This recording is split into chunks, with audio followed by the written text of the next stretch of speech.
যে মানে আওয়ামী লীগ নিষিদ্ধ করা হয় নাই, আওয়ামী লীগের কার্যক্রম নিষিদ্ধ করা হয়েছে, দুইটার মধ্যে তফাৎ কি আসলে? মানে তারা মানে কি করতে পারবে আর কি করতে পারবে না, মানে একজন আওয়ামী লীগ কি করতে পারবে এখন?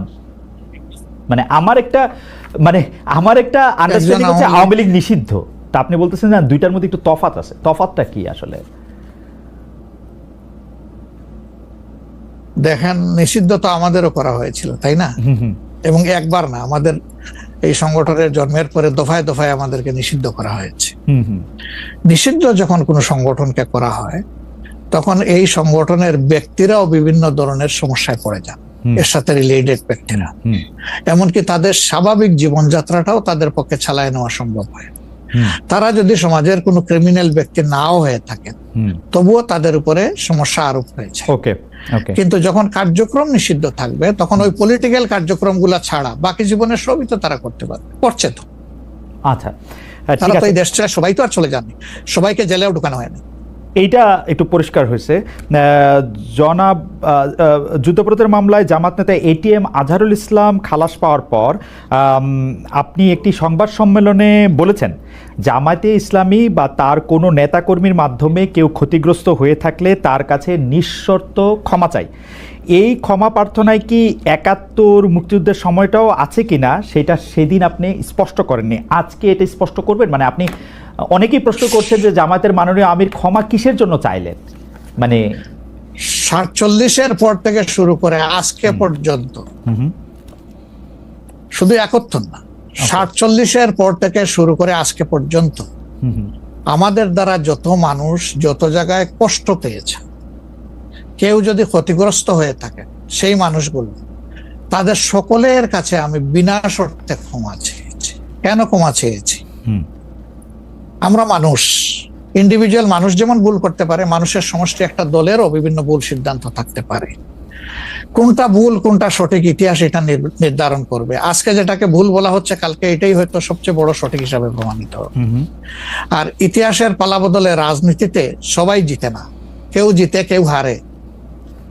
আমরা আদর্শবাদী একটা দল, আমরা বিশ্বাস করি আমরা মানুষ, ভুলের ঊর্ধ্বে নই। আমাদের দ্বারা, আমাদের সহকর্মীদের দ্বারা মানুষ বিভিন্ন ক্ষেত্রে কষ্ট পেতে পারে, ক্ষতিগ্রস্ত হতে পারে।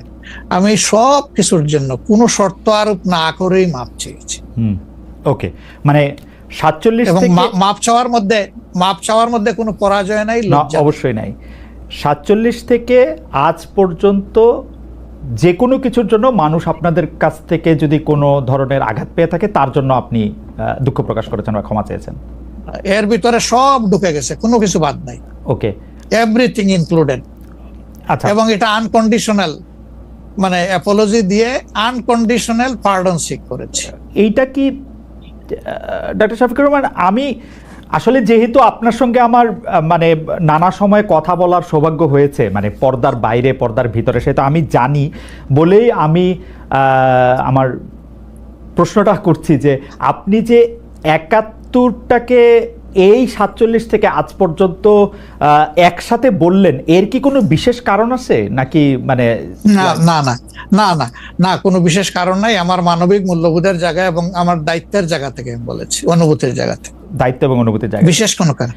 আচ্ছা, আমি আবার ২-৩ দিনের ঘটনা একটু আসি। আমরা দুইটা ঘটনা আমরা দেখেছি যে আমাদের অনেককে ব্যথিত করেছে। একটা হচ্ছে লালমনিরহাটে একজন যিনি নরসুন্দর, তিনি এবং তার ছেলেকে খুব আয়োজন করে মারধর করা হচ্ছে এবং তাদেরকে টেনে নিয়ে পুলিশের কাছে নিয়ে যাওয়া হয়েছে। এবং আরেকজন যিনি ২০১৮ সালের ডিসেম্বরের রাতের ভোট বলে খ্যাত নির্বাচনের যে প্রধান নির্বাচন কমিশনার, তাকে আসলে খুবই অপমানজনকভাবে মানে থানায় নিয়ে যাওয়া হয়েছে এবং সেটা আবার ভিডিও করা হয়েছে। মানে আমি সাধারণভাবে যেটা বুঝি, আপনি আমাকে শাস্তি দিতে পারেন, আপনি আমাকে মৃত্যু দিতে পারেন, কিন্তু মানুষ হিসাবে আরেকটা মানুষকে অসম্মান করার অধিকার যে আমাদের নাই, এইটা কি মানে মানে নাকি এইটা আমাদের আছে কারণ তারা একটা খারাপ কাজ করেছিল, এরকম কি? মানে আমি জানি না, মানে অনেকে তার আরেকজন, জি আপনি বলেন, আরেকজন খারাপ কাজ করেছেন বলে আমিও করব, এটা কোনো যুক্তি? আমি আরেকজনের খারাপে কষ্ট পেলাম, ক্ষতিগ্রস্ত হলাম, এখন আমি সেম অথবা ওয়ার্স দেন দিস আরো খারাপ কিছু করলাম তার সাথে, সেটা কি কোনো মানবিক আচরণ বলে গণ্য হবে? নিশ্চয়ই না। তবে দেখেন, আমরা এটাকে কখনো সমর্থন করি না। কিন্তু পরিবেশ, প্রেক্ষাপট, স্থান, কাল, পাত্র, মানুষ কোনো জিনিসকে যখন লাইক করে না তখন প্রকাশ্যে হয় তার প্রতিবাদ করে, না হয় মনে মনে ঘৃণা করে, অথবা সে শক্তি থাকলে প্রতিরোধ করে। এই 3টা স্টেজ থাকে, এটা হাদিসের ভাষা অনুযায়ী। তো এই অবস্থায় আমরা হয়তো ভিজিবল সেরকম প্রটেস্ট অনেক ক্ষেত্রেই করতে পারি না, কিন্তু আমরা এগুলাকে মনের দিক থেকে সাপোর্ট তো করি না, আমরা বরঞ্চ মনে করি যে এগুলা আরেকটা অপরাধ। ডেফিনেটলি সিইসি যিনি ছিলেন তিনি তো একজন মানুষ, তিনি এই রাষ্ট্রের একজন সিভিল সার্ভেন্টও ছিলেন এবং উঁচু পর্যায়ে তিনি দায়িত্ব পালন করে তিনি রিটায়ার করেছেন। তিনি নিশ্চয়ই কাজ ভালো করেন নাই, অনেকগুলা খারাপ কাজ করেছেন। সেই সময়টা জনপ্রত্যাশার এগেইনস্টে গিয়ে করেছেন। সত্য তথ্যের উপর না থেকে অসত্য তথ্য তিনি তার সংস্থা থেকে বলেছেন, সেগুলো সব খারাপ। তো তার জন্য তো আদালত আছে, তিনি তো আদালতে যাবেন, আমি তাদেরকে আদালতে নিয়ে যাই, আইনের আওতায় নিয়ে যাই, কিন্তু আইন আমার হাতে আমি তুলে নেবো কেন?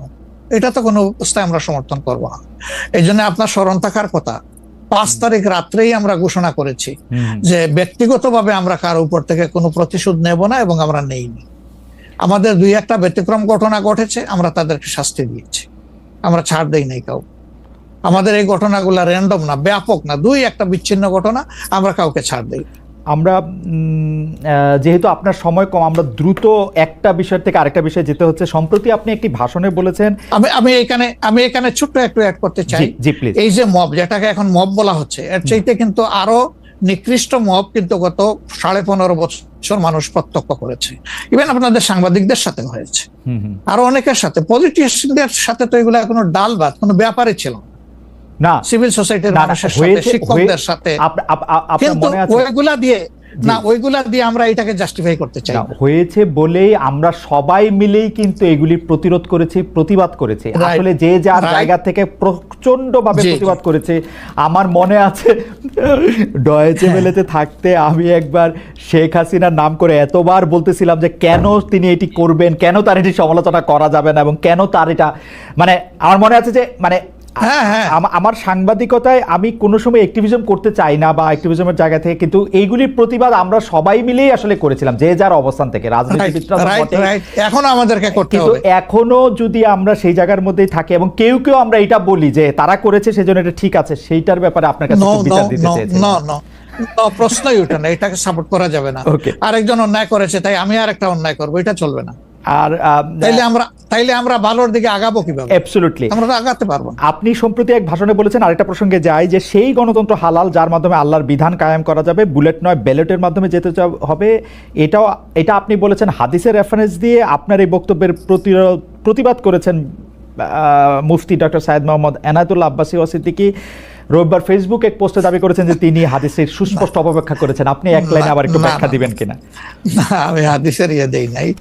আমি বলেছি যে ডেমোক্রেটিক যে প্রসেসটা, এটা রাসূল করিম সাল্লাল্লাহু আলাইহি সাল্লামের পরে যারা রাষ্ট্র পরিচালনা করেছেন, খোলাফায়ে রাশিদিন, তাদের সময় ছিল, এবং এটা বাস্তবতা আমরা সবাই জানি। হযরতে ওমর খুতবা দিতে দাঁড়াইছেন, সাধারণ মুসল্লি বলছে আমি আপনার খুতবা শুনবো না।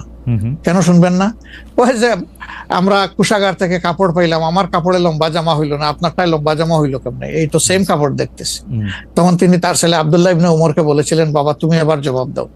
তিনি দাঁড়াইয়া বললেন যে দেখেন, বাবা তো রাষ্ট্রের দায়িত্বশীল, তার সাথে বিভিন্ন বিদেশি প্রতিনিধি দল আসে, রাষ্ট্রের সম্মানে আমি বাবাকে বলেছিলাম যে বাবা আমাদের পোশাক 2 টুকরা করে কাটার দরকার নাই, আপনি অনুমতি দিলে আমি কোষাগারকে রিকোয়েস্ট করতে চাই যে আমাদের 2 পিস না কেটে দিয়ে দেওয়ার জন্য, সেটা দিয়ে আপনি জামা বানাবো। তো আমার বাবা এবং আমার 2 পিস মিলে উনার 1 পিস হয়েছে, এবং তাই উনার জামা লম্বা। তো লোকটা বসে আল্লাহ শুকরিয়া আদায় করে বললেন যে খলিফাতুল মুসলিমিন, এবার আপনি আপনার খুতবা দেন, আমি শুনবো, মন ভরে শুনবো। তো এই দেখেন, এটাই তো বিউটি অফ ডেমোক্রেসি। ওই যে আপনি ফ্রিডম অফ এক্সপ্রেশন বললেন, এর চাইতে ভালো ফ্রিডম অফ এক্সপ্রেশন কোথায় পাবেন আপনি? আমি বলেছি যে না, গণতন্ত্র হচ্ছে এটা কোনো ইজম না, এটা আপনি নিজেও জানেন। গণতন্ত্র কোনো মতবাদ না, it's a way to establish your ism. আপনি যেটা চয়েস করেন, এটা ক্যাপিটালিজম হইতে পারে, সোশ্যালিজম হইতে পারে, কমিউনিজম হইতে পারে, এরকম যেটাই হোক সেটা আপনি করবেন। কিন্তু এটা একটা ওয়ে, এই বাহনের উপরে আপনি চড়ে যাবেন। সেটা যদি আল্লাহর দিন কায়েমের উদ্দেশ্যে হয় তাহলে অবশ্যই এটা মুসলমানদের জন্য হারাম হওয়ার কথা না। এখন আমার কথার সাথে তো ডিফার করতেই পারেন, উনি একজন লার্নেড মানুষ, আমি তাকে রেসপেক্ট করি এবং কারো ডিফারেন্সটাকেও আমি রেসপেক্ট করি, কারণ এটা না হলে তো আপনার ফ্রিডম অফ এক্সপ্রেশন থাকবে না এবং মাল্টিকালচারাল সোসাইটিও বিল্ড আপ করা সম্ভব হবে না। আচ্ছা, অ্যাবসলিউটলি ফাইন। আচ্ছা, আপনি শুক্রবার একটা দলীয় কর্মসূচিতে বলছেন যে দিন কায়েমের চেষ্টা বা প্রচেষ্টা ঐচ্ছিক নয়, মুমিনের উপর ফরজ। আরবার আপনাদের দীর্ঘদিনের একটা স্লোগান হচ্ছে এরকম, আল্লাহর আইন চাই। এখন একটি নতুন প্রচারণা, মানে অনেক দলকেই ক্ষমতায় দেখাচ্ছে, মানে জামাত ইসলাম একটা নতুন প্রচারণা এরকম যে অনেক দলকেই ক্ষমতায় দেখা হয়েছে, জামাতকে একটিবার সুযোগ দেওয়া হোক, আপনারা যদি নির্বাচনে জিতে ক্ষমতায় যেতে পারেন তাহলে কি বর্তমান ব্যবস্থা পাল্টে কোরআন সুন্নাহ ভিত্তিক শাসন বা শরিয়া আইন, শরিয়া ব্যবস্থা চালু করবেন? আসলে দেখেন, কোরআন সুন্নাহ ভিত্তিক মানে অনুশাসন যেটা, এটার ব্যাপারে সমাজের পারসেপশনের ভিন্নতা আছে। আমাদের বাংলাদেশের যে সংবিধান আছে, এই সংবিধানের অনেকগুলা আর্টিকেল, অনেকগুলা ধারা উপধারা কোরআনের সেন্সের সাথে পুরোপুরি মিলে যায়, এটার সাথে কোনো ডিফারেন্স নাই। আবার কিছু কিছু ধারা আছে সেখানে কনফ্লিক্ট, কন্ট্রাডিকশন আছে। ওরকম পরিবেশ পরিস্থিতি যখন আসবে, জনগণের প্রত্যাশার আলোকে এটা মানে সবার সাথে ইন্টারেক্টিভ হয়ে সবাইকে সাথে নিয়েই ইনশাআল্লাহ ভালো জিনিসগুলোকে আমরা ইনপুট দেবো আল্লাহ চাই। তবে এটাও মনে রাখার বিষয় যে কোরআনী শাসন হঠাৎ করে আল্লাহ তাআলা এস্টাবলিশের হুকুম দেন নাই, it was a gradual process. For example মাদক কিন্তু দুনিয়ার কেউ কিন্তু এটাকে অ্যাপ্রুভাল দেয় না, বাট এটার প্র্যাকটিস সব জায়গায় আছে, এটা বাস্তবতা। তো সেই মদ যখন হারাম ঘোষণা করা হয়, নিষিদ্ধ করা হয়, তখন কিন্তু 3 পর্যায়ে গিয়ে চূড়ান্তভাবে এটা নিষিদ্ধ করা হয়েছিল। তো এটা গ্রাজুয়াল একটা প্রসেস। আপনি একটা ক্রাইম থেকে, দীর্ঘদিনের প্র্যাকটিস থেকে মানুষকে সরাবেন, আল্লাহ তাআলার সেই বিধানকে অনুসরণ করেই আমরা আগাবো ইনশাআল্লাহ। 5 আগস্টের পর থেকে বিএনপির পক্ষ থেকে যেহেতু জাতীয় নির্বাচনের দাবি জানানো হয়েছিল, এটা নিয়ে অনেক তাদেরকে রঙ্গব্যঙ্গ করা হয়েছে। জামায়াতে ইসলামী মাঝামাঝি থেকে ফেব্রুয়ারি ইলেকশনের কথাও বলেছে, রোজার পরেও ইলেকশনের কথা বলেছে, রোজার আগেও ইলেকশনের কথা বলেছে, কিন্তু আমরা দেখতে পাচ্ছি জামায়াতে ইসলামী 300 আসনে প্রার্থী ঘোষণা করে ফেলেছে। আপনারা যদি পরে কোনো রাজনৈতিক জোট করেন বা পরে যদি কোনো ধরনের রাজনৈতিক সমঝোতার মাধ্যমে জাতীয় সরকারের একটা আবহ তৈরি হয়, তাহলে কি হবে? আপনারা এখনই জোট ঘোষণা করে ফেলেছেন, সেটা কেমন হলো? আলহামদুলিল্লাহ, এটা আমাদের সাথে যাদের ইন্টারেকশন আছে তারা সবাই জানেন। আমরা বলেছি যে এটা আমাদের অফিসিয়াল ঘোষণা না, এটা হলো প্রাথমিক সিলেকশন, এবং সমস্ত আমাদের নমিনি যারা হবেন তাদেরকে সেম মেসেজ দেওয়া হয়েছে যে জাতীয় বৃহত্তর স্বার্থে যে কোনো সময় যে কোনো পরিবর্তন যে কোনো আসনে আসতে পারে। আমাদের সংগঠন এটার জন্য পূর্ণ প্রস্তুত। প্রয়োজনে আমার থেকেই পরীক্ষা শুরু হবে, কোনো অসুবিধা নেই। আপনার কাছে ছোট একটি পরীক্ষা, সেটি আপনার পরীক্ষা না, আপনার কাছে একটি ছোট পরীক্ষা। আপনি কুষ্টিয়া 3 সদর আসনে জামাত ইসলামের এমপি প্রার্থী হিসেবে ঘোষণা করা হয়েছে জনপ্রিয় ইসলামী বক্তা জনাব আমির হামজাকে, কিন্তু এদিকে আবার জামাতি ইসলামীর শুরা সদস্য জনাব ফরাদ হোসেন রয়েছেন, তার নামও জোরে সোরে শোনা যাচ্ছে। অনেকেই বলছেন যে তৃণমূল জামায়াত আসলে পছন্দ করে নাই হঠাৎ করে এরকম একজনকে মনোনয়ন দেওয়া।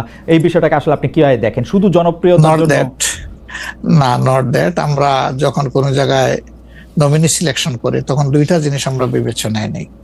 একটা হলো যে এই নমিনির ব্যাপারে স্থানীয় সংগঠনের যারা নেতাকর্মী আছেন তাদের দৃষ্টিভঙ্গি কি, 2 নম্বর হচ্ছে জনগণের দৃষ্টিভঙ্গি কি। এই 2টা বিষয়কে আমরা বিবেচনায় নিয়েই প্রার্থী সিলেকশন করি।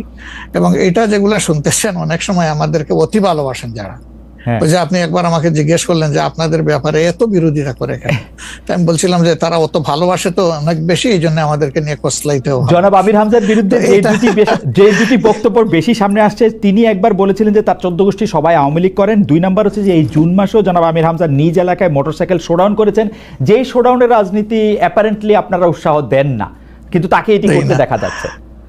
হ্যাঁ, আমরা তার দৃষ্টি আকর্ষণ করেছি।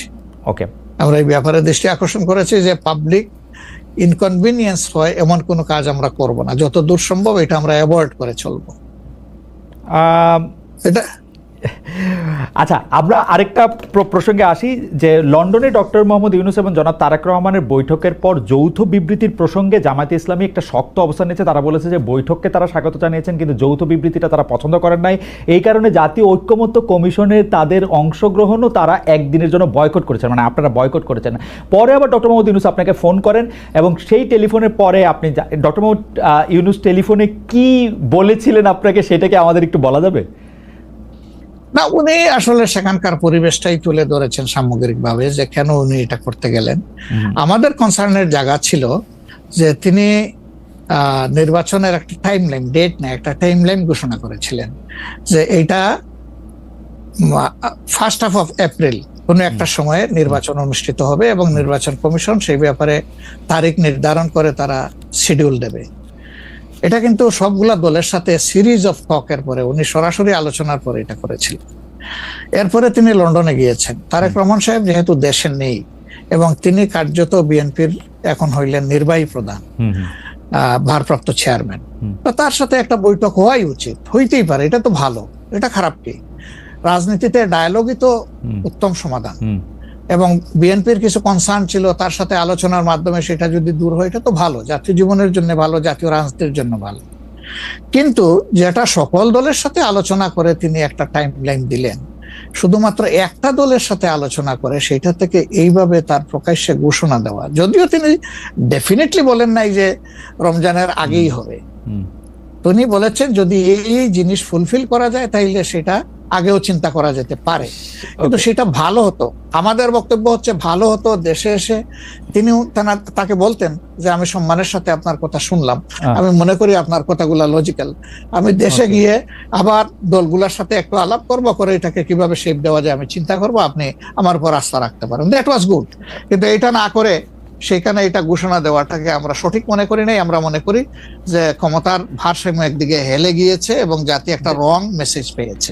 এই জন্য আমরা আমাদের এই পর্যায়ে এটা আমার একটা প্রশ্ন, আপনার কাছে কি মনে হয় পরবর্তী জাতীয় সংসদ নির্বাচন আসলে কোন দিন কোন মাসে হবে?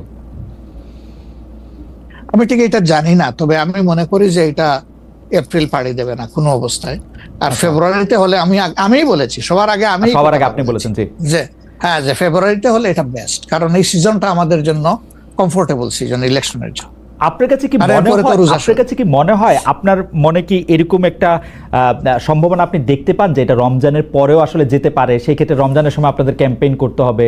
বেশিরভাগ সময় আমরা দেখি যে রমজানের সময় ধর্মপ্রাণ মুসলমানদের অনেকেই আসলে দুনিয়াবি কোনো জিনিসের মধ্যে থাকতে চান না, সেই ক্ষেত্রে ভোটের মানে এখনো কি? আমার মনে হয় যে রমজানে তো আমরা সব ধরনের সব কাজই তো করি, কাজ তো আমরা বাদ দিই না কোনো, রাইট? অফিস আদালত ব্যবসা বাণিজ্য সবই তো করি, ক্ষেত খামার যার যেটা আছে। রমজান আমাদের জন্য কোনো সমস্যা না।